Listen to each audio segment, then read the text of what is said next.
사도 바울은 이제 고린도 교회를 향하여서 말씀하기를 이들은 들은 복음을 믿음으로 받았고 그 안에 서 있는 사람들이다라고 합니다. 그러니까 이게 성도입니다.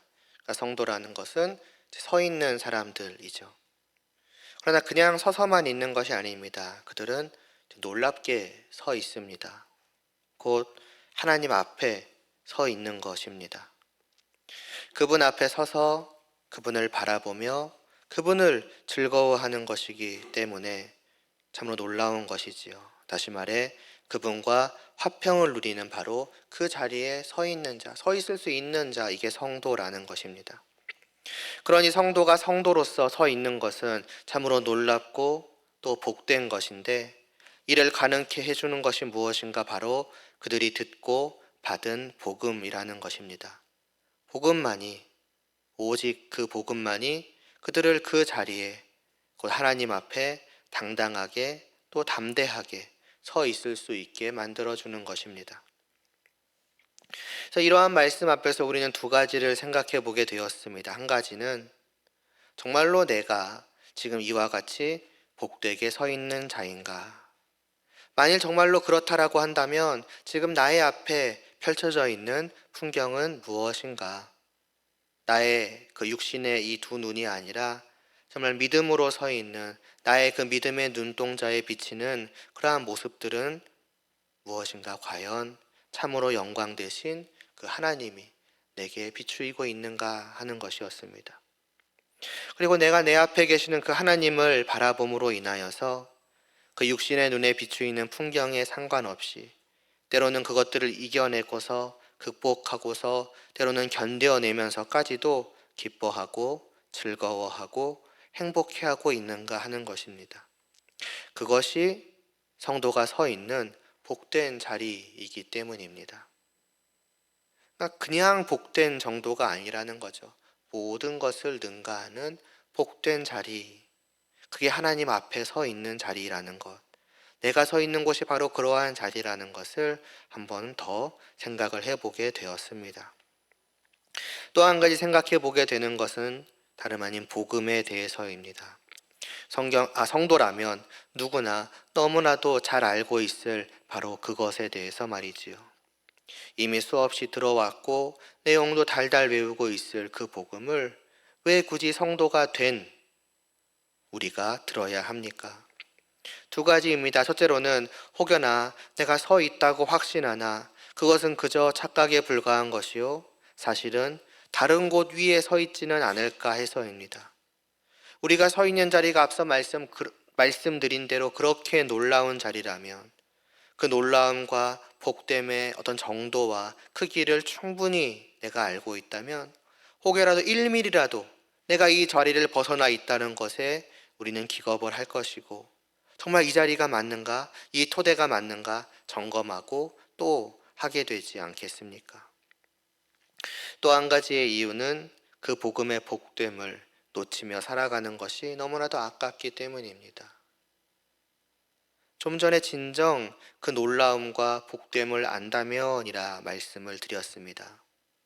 복음은 그런 것입니다. 복된 소식은 나에게 행복을 줍니다. 놀라운 소식은 내게 놀라움을 줍니다.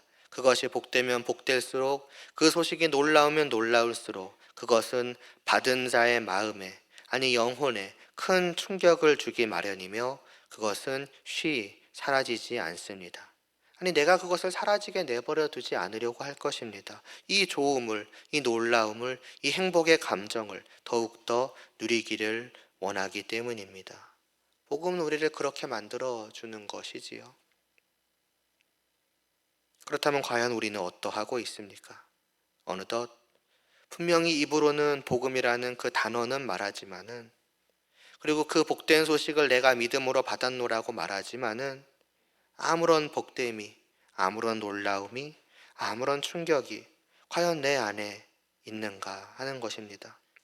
어느새 사라져버리고 희미해져 버리고 있지는 않습니까? 말하자면 어디 집안 한 구석에 대충 던져놓고 그냥 치워버리고 그것이 있었는지 없었는지조차도 잊어버린 그런 무언가처럼 나의 영혼 한 구석에 놔두고 그런 게 있어 라던가 그런 거 받았었지 라고 내 집안에 있어 하고 그냥 넘어가 버리고 있지는 않습니까?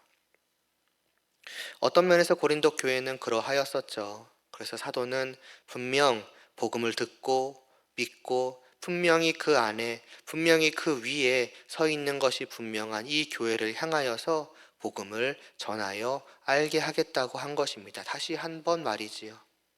그렇다면 오늘 우리도 충분히 다시 한번 생각해 볼 필요가 있는 것 아니겠습니까? 우리가 분명히 받았고 분명히 서 있는 이 복음에 대해서 말입니다.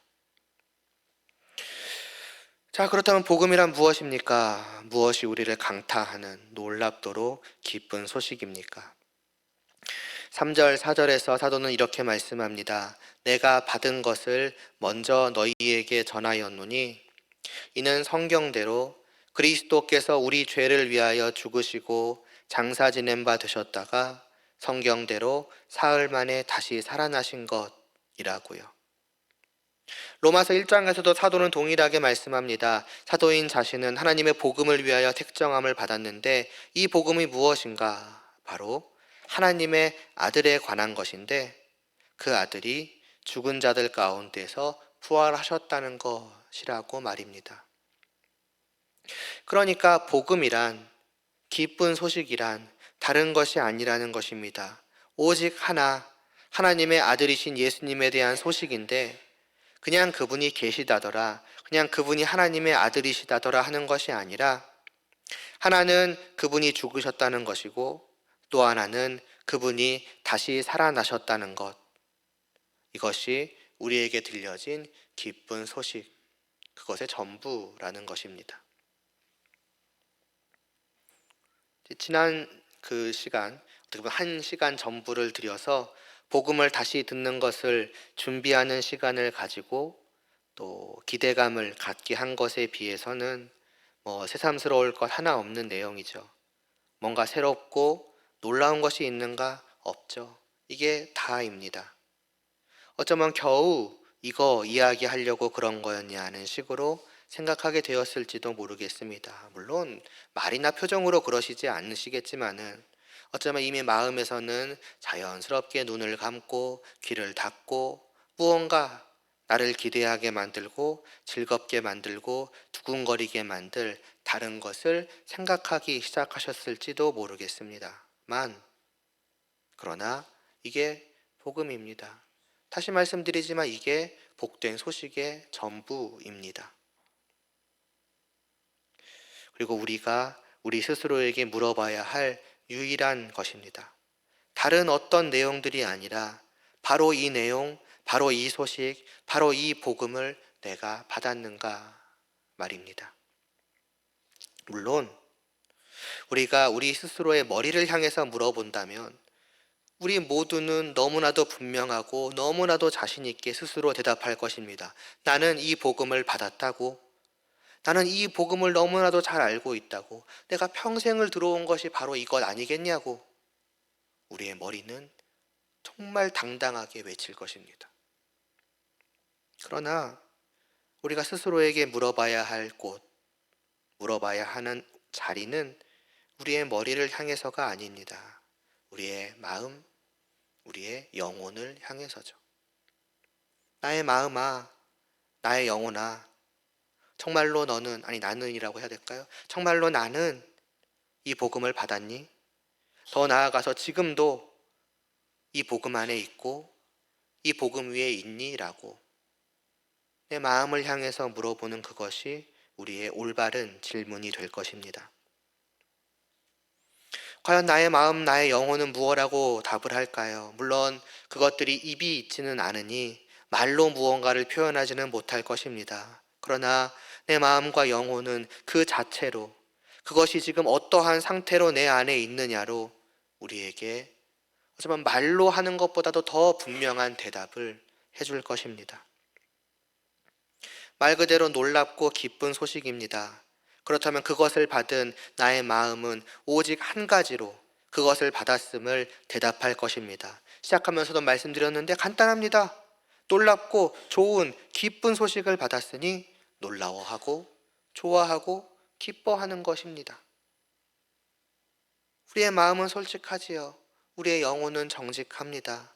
겉으로는 무엇을 어떻게든 꾸며댈 수 있어도 내 마음과 내 영혼은 무언가를 받고 안 받고를 있는 그대로 보여줍니다.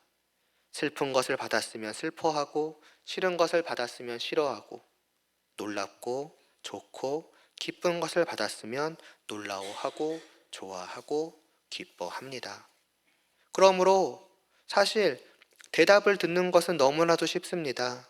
어린아이에게 선물을 주었을 때, 그 아이를 향해서 받아서 좋냐라고 물어볼 때 굳이 대답을 들을 필요도 없습니다. 좋냐라고 물으려고 그 아이를 바라보는 그 순간 그 아이의 드러나는 그 얼굴 표정에 이미 다 나와 있는데요. 그것처럼 나의 마음을 향해서 이 복음을 정말로 받아서 좋아, 기뻐, 놀라워 라고 물으려고 내가 내 마음, 내 영혼, 내 감정을 바라보는 순간 그냥 바로 알게 될 것입니다. 하나님의 아들이신 예수님께서 나를 위해 죽으셨고 다시 살아나셨다라는 이 복음을 받은 과연 나의 마음은 어떻습니까? 옛날에, 과거에 내가 어떠했는가를 떠올리실 필요는 없습니다. 말할 것도 없이 뛸 듯이 기뻐하고 좋아하고 하였을 테니까요. 그러니 우리 모두가 지금도 이 순간에도 이 자리에 나와 있는 것 아니겠습니까? 물론 그 선물을 그동안은 받지 않고 외면해 왔다가 이제는 정말 갈망하여 받고자 나오는 그러한 복된 분들도 계시겠지만요. 그러나 아마 대다수의 분들은 분명히 그것을 받았고 분명히 뛸 듯이 기뻐하고 좋아했을 것입니다. 중요한 것은 지금 어떤가 하는 것이지요. 거듭 말씀드리지만은 이제 지난 시간부터 이어서 이제 거듭 말씀드리지만은 이것은 뭐가 성도가 아닐 수도 있다, 뭐 다른 곳에 서 있을 수 있다라는 식으로 책망하거나 뭐라고 하거나 하기 위해서 드리는 말씀이 아닙니다. 우리가 받은 그 놀라운 선물은 잠시 타올랐다가 꺼지는 촛불처럼 그냥 옛날에 잠시 기뻐하고 놀라워하고 즐거워하게 만들어 주고서는 곧 꺼져버리는 그러한 것이 아니라 정말 영원히 밝게 빛나서 내 안을 끊임없이 환하게 비추며 심지어는 우리의 믿음이 성숙해져 감에 따라서 날로 더욱더 환하게 비추며 나로 그만큼 놀라워하고 행복하게 만들 그러한 것임에 분명한데, 그게 말 그대로 복음, 기쁜 소식이라는 것인데 그것이 어느새 내 안에서 거의 꺼져가는 불꽃과 같아져 버렸다면, 그래서 불꽃인지 아닌지조차도 어느새 보기 힘들게 된, 그래 버렸다면은 너무나 아쉬운 일 아니겠습니까? 그렇게 아무 감정 없이 복음으로 인한 아무런 즐거움이나 기쁨 없이 그래서 하루하루를 살아가고 그냥, 그래서 복음이 기쁨과 즐거움을 주지 못하니, 아니 정확히는 복음에서 기쁨과 즐거움을 얻지 못하니 기쁨과 즐거움에 굶주려서 마치 쓰레기통을 뒤지는 것처럼 세상의 헛된 것을 찾아 헤매고, 그렇게 찾아낸 무언가를 먹음으로써 비로소 내 인생에 그동안 누리지 못했던 기쁨과 즐거움을 겨우 그것으로 누리는 것이라면은 그거는 너무나도 안타깝고 비참한 일 아니겠는가 하는 것입니다. 그 복음이, 그 선물이 애당초 내가 받지 않았기 때문에 그렇다고 하여도 너무나도 안타까운 일일진데, 그런데 심지어는 그 복음을 내가 분명히 받았고 그렇기 때문에 지금도 내 안에 있음에도 불구하고 내가 그렇게 살아가고 있다면은 그것은 어떤 면에서는 더더욱 안타까운 일이 아닐 수가 없을 것입니다. 혹 내가 그러하고 있는 것은 아닌지 돌아보자, 나를 바라보자 하는 것입니다. 그냥 이 땅에선 원래 이렇게 사는 거지 하고 그냥 그 삶에 너무 익숙해져 버리고 그런 삶을 당연하게 여겨버리고 있던 것은 아닌지 말입니다. 분명 그게 성도의 당연한 삶의 모습은 아닐 것입니다. 복음을 주신, 기쁜 소식을 주신 주님은 지금 이 땅에서는 아직 아니지만 언젠가 영원히 기뻐할 날이 올 것이라고 말씀하신 것이 아니십니다.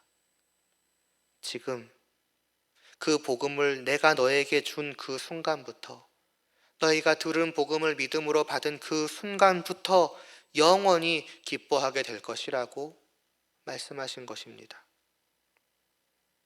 그러니 이런 복음을 마주하자는 것이지요. 이러한 복음을 다시 듣자는 것입니다. 이 한 해의 마지막에 또 동시에 새로운 한 해를 앞에 두고서 말입니다. 물론 시기는 그냥 어쩌다 보니 마지막이 된 것이니까 말씀을 드리는 것이지만 나름 의미 있는 시기가 아니겠습니까? 그런 시기에 다시 한번 돌아보는 것은 정말로 뜻깊은 의미 있는 시간이 될 것이라고 생각을 합니다.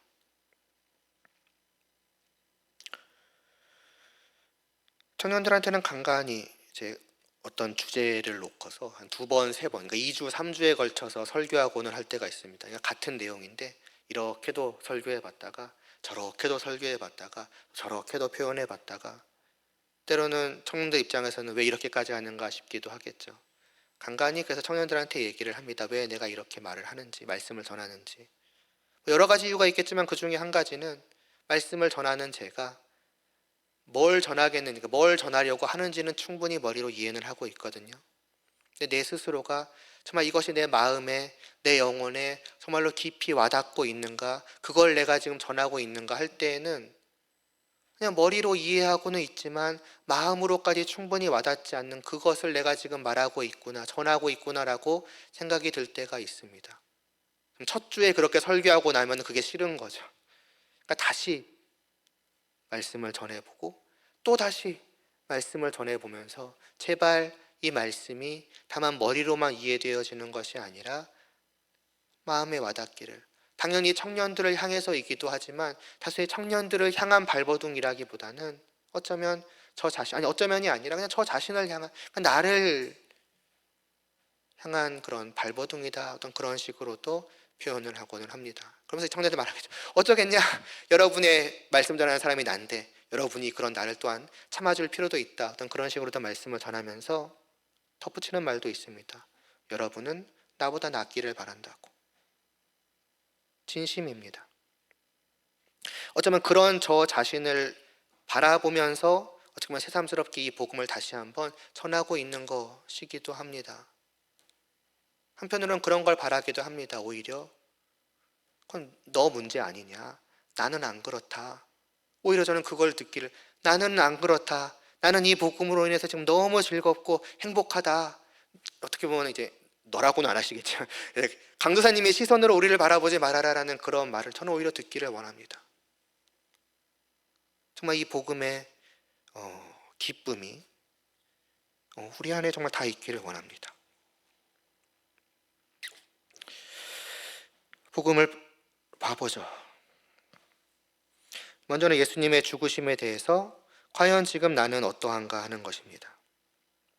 이 사실 앞에서, 예수님이 죽으셨다는 그 소식 앞에서 과연 나의 마음, 과연 나의 영혼은 어떤 반응을 보이고 있는지요. 분명한 것은 이 소식을 진정 믿음으로 받아들였다면 우리의 마음은 결코 가만히 있지 못할 것입니다. 큰 충격으로 반응하게 될 것입니다.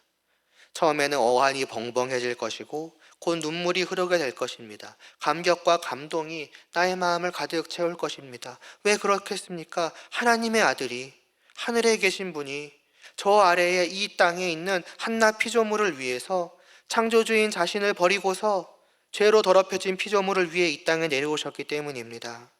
심지어는 예전에도 그런 말씀을 드렸던 것 같아요.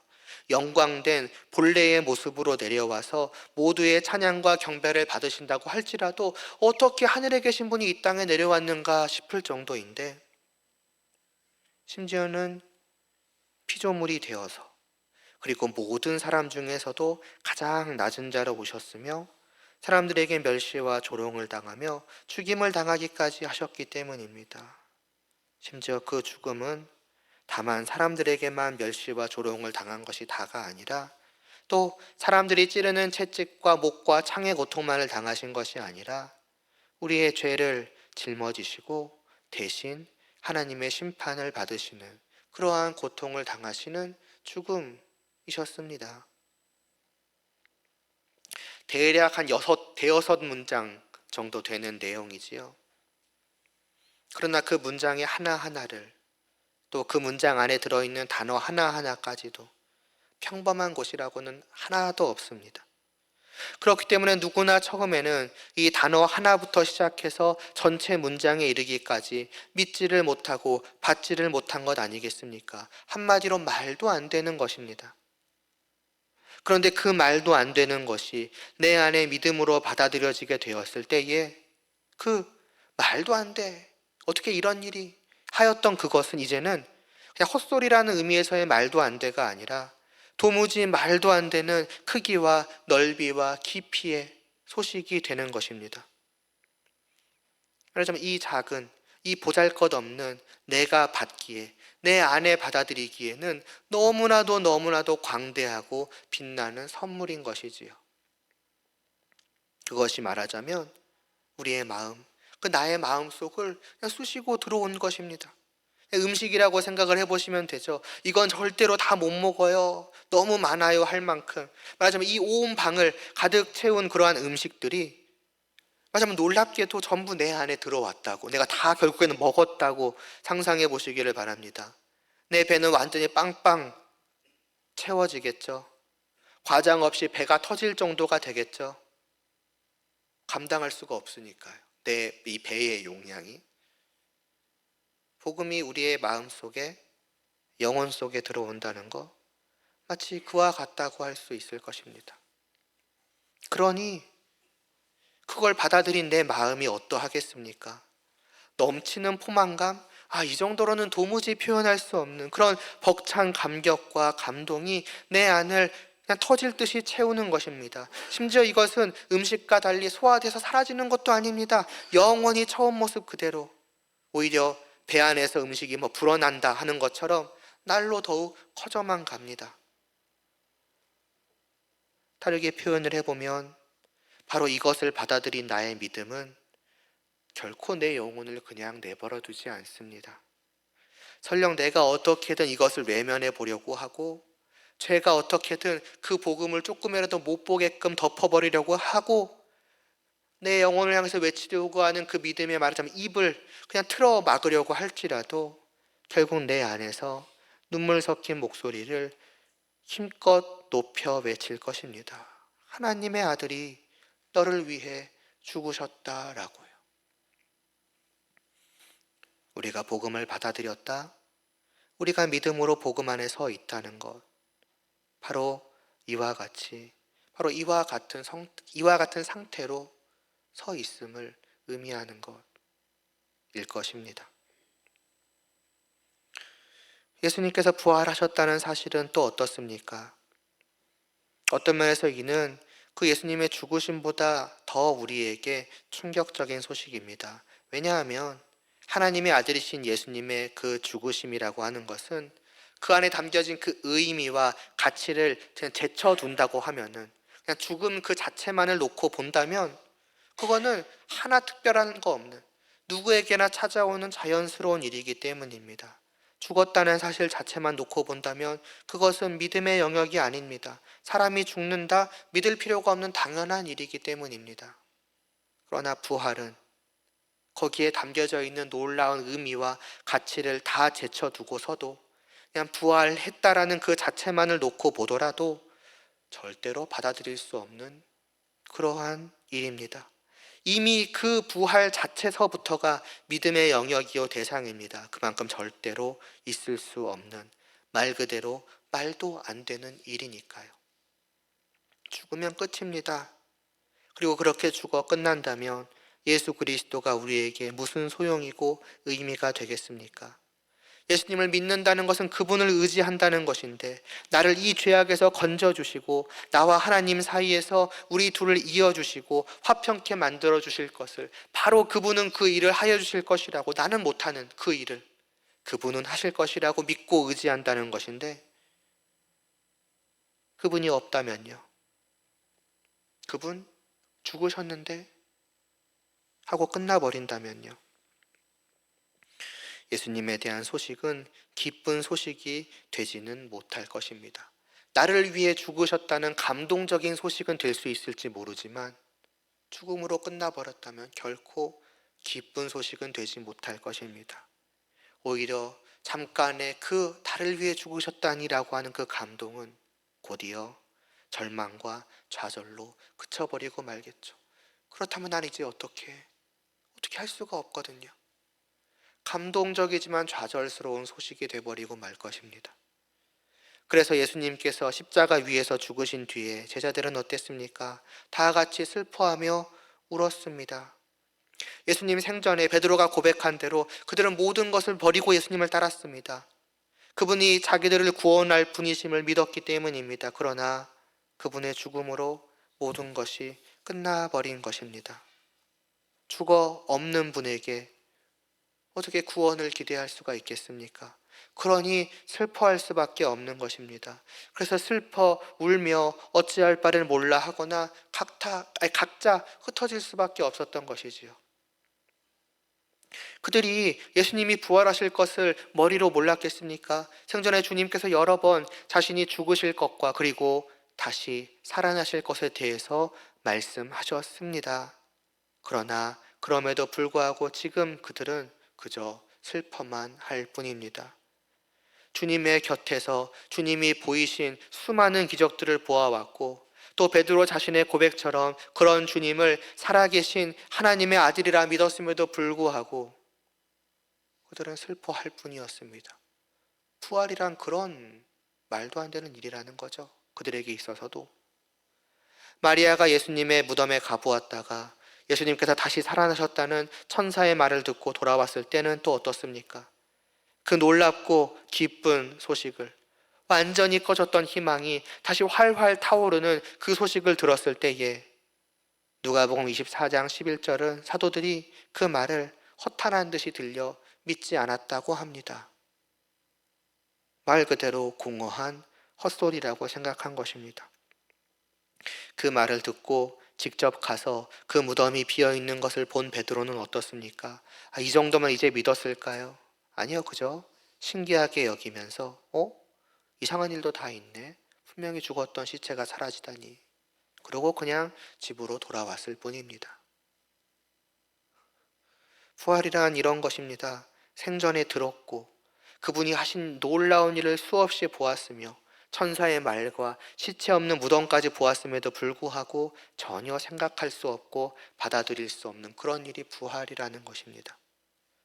그런 그들에게 마침내 주님께서 나타나사 부활하신 자신을 보여주셨습니다. 그런 말도 안 되는 일에 증인으로 목격자로 삼으시기 위해서입니다. 그 부활이 그저 꾸며낸 얘기나 환상 같은 것이 아니라 분명한 사실이라는 것을, 이 놀라운 일이 마침내 일어났다는 것을 보아 알게 하시고 전하게 하시기 위함입니다.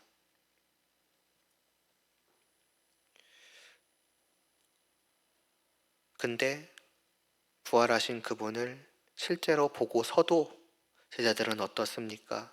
놀라고 무서워하며 영으로 생각했다라고, 쉽게 말하면 귀신으로 생각했다는 거죠. 그랬다는 것입니다.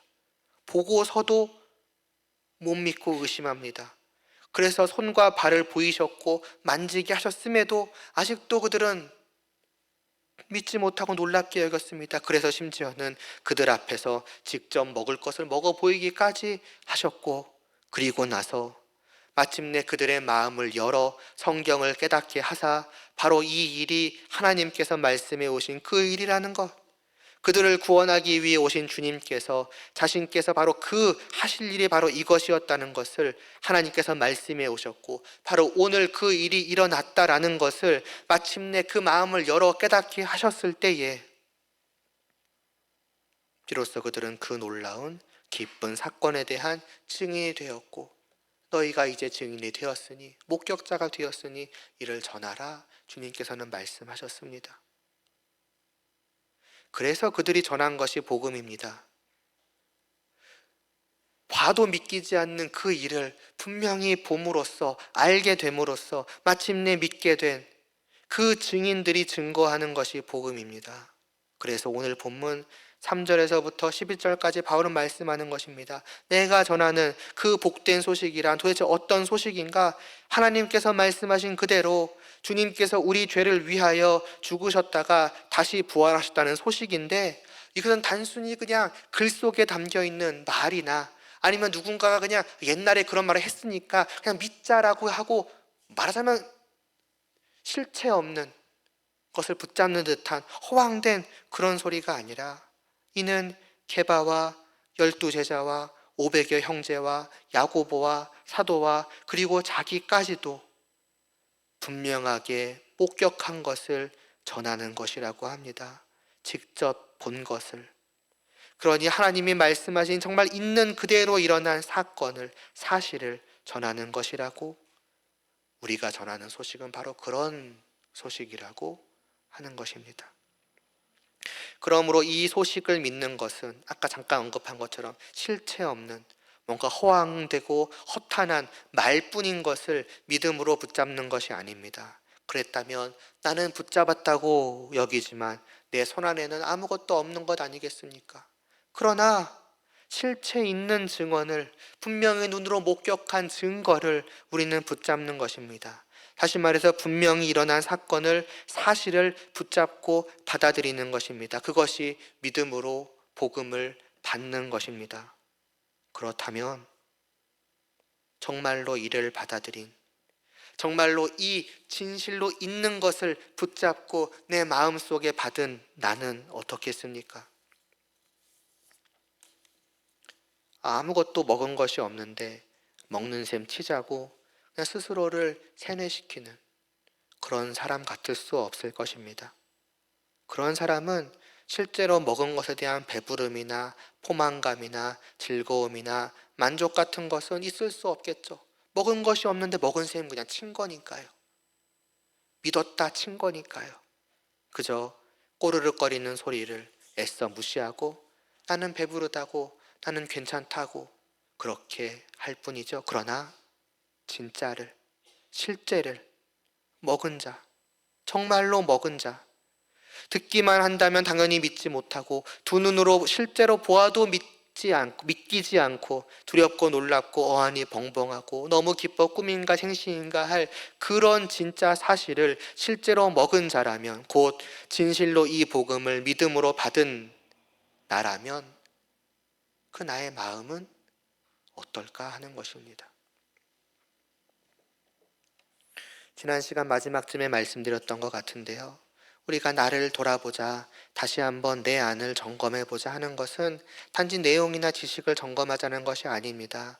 복음을 믿는 믿음 위에 우리가 있다고 할 때에 내가 바로 이런 소식 위에 있는 자요, 바로 이런 소식을 내가 믿음으로 먹은 자라는 것인데, 정말로 그렇다면 그것을 먹은 나의 마음, 나의 감정, 내 안의 상태는 어떠한가를 돌아보자는 것입니다. 내 영혼을 강타하고 뒤흔드는 그 충격은, 그 감격과 놀라움과 한없는 절망이 완전히 뒤바뀌는 넘치는 소망은 어디에 있는가? 어디로 갔는가? 지금도 내 안에 잘 있고 나를 가득 채우고 있는가 하는 것입니다. 한 해를 마무리하며 또 새로운 한 해를 시작하며 다시금 우리가 이 복음 위에, 바로 이 복음 안에 서 있게 되기를 바랍니다. 다시 말해서 벅찬 감격과 벅찬 놀라움이, 기쁨이 한 해 동안도 내 안에 사라지지 않고 내 마음을 가득 채우며, 그래서 매일매일을 주님으로 인해서, 주님 때문에 살아갈 수 있게 되기를 바랍니다. 심지어는 이게 다가 아닙니다. 주님의 부활은 그냥 부활하셨다는 그 사실이 말도 안 되고 놀랍기만 한 것이 아닙니다. 오늘 부활에 대해 말씀드린 것은 아까 잠깐 말씀드린 것처럼 부활의 그 의미와 가치는 그냥 다 빼고 정말 순수하게 부활하셨다는 그 자체만을 본 것입니다. 그것만 해도 내 영혼을 강타하는 충격적인 일이지요. 그러나 그 주님의 부활에는 심지어는 특별한 의미와 가치가 담겨 있기까지 합니다. 그러니 우리의 영혼에 다가오는 충격은 말도 안 돼, 죽은 자가 부활했다니, 그런 놀라운 일이 있다니로만 심지어는 끝나는 것이 아닙니다. 더 큰 충격이 이어 내 영혼을 강타하는 거죠. 이에 대해서는 다음 시간에, 이제 내년이 되겠네요. 내년에 계속해서 또 말씀을 전하도록 하겠습니다. 기도드리겠습니다. 하나님 아버지, 바로 이 복음을 우리에게 선물로 주셨고 믿음으로 받게 하셨고 이 위에 서게 하사 하나님을 바라보게 하여 주셨습니다. 이것을 진실로 우리가 받았는데 그 복음은, 또 그 복음이 주는 놀라운 기쁜 복된 내 영혼을 뒤흔드는 그 충격은 과연 어디에 있는지요? 지금도 내 영혼을 환하게 비추이고 가득 채우고 정말 내 영혼이 터질 것 같은 그러한 내 영혼의 포만감이 넘치게 우리 안에 있고, 그래서 바로 이 복음을 먹은 그것 때문에 내가 살아있는지 살아가는지, 주님, 한 해를 마무리하는 시점에 다시 한번 돌아볼 수 있도록 하여 주시옵소서.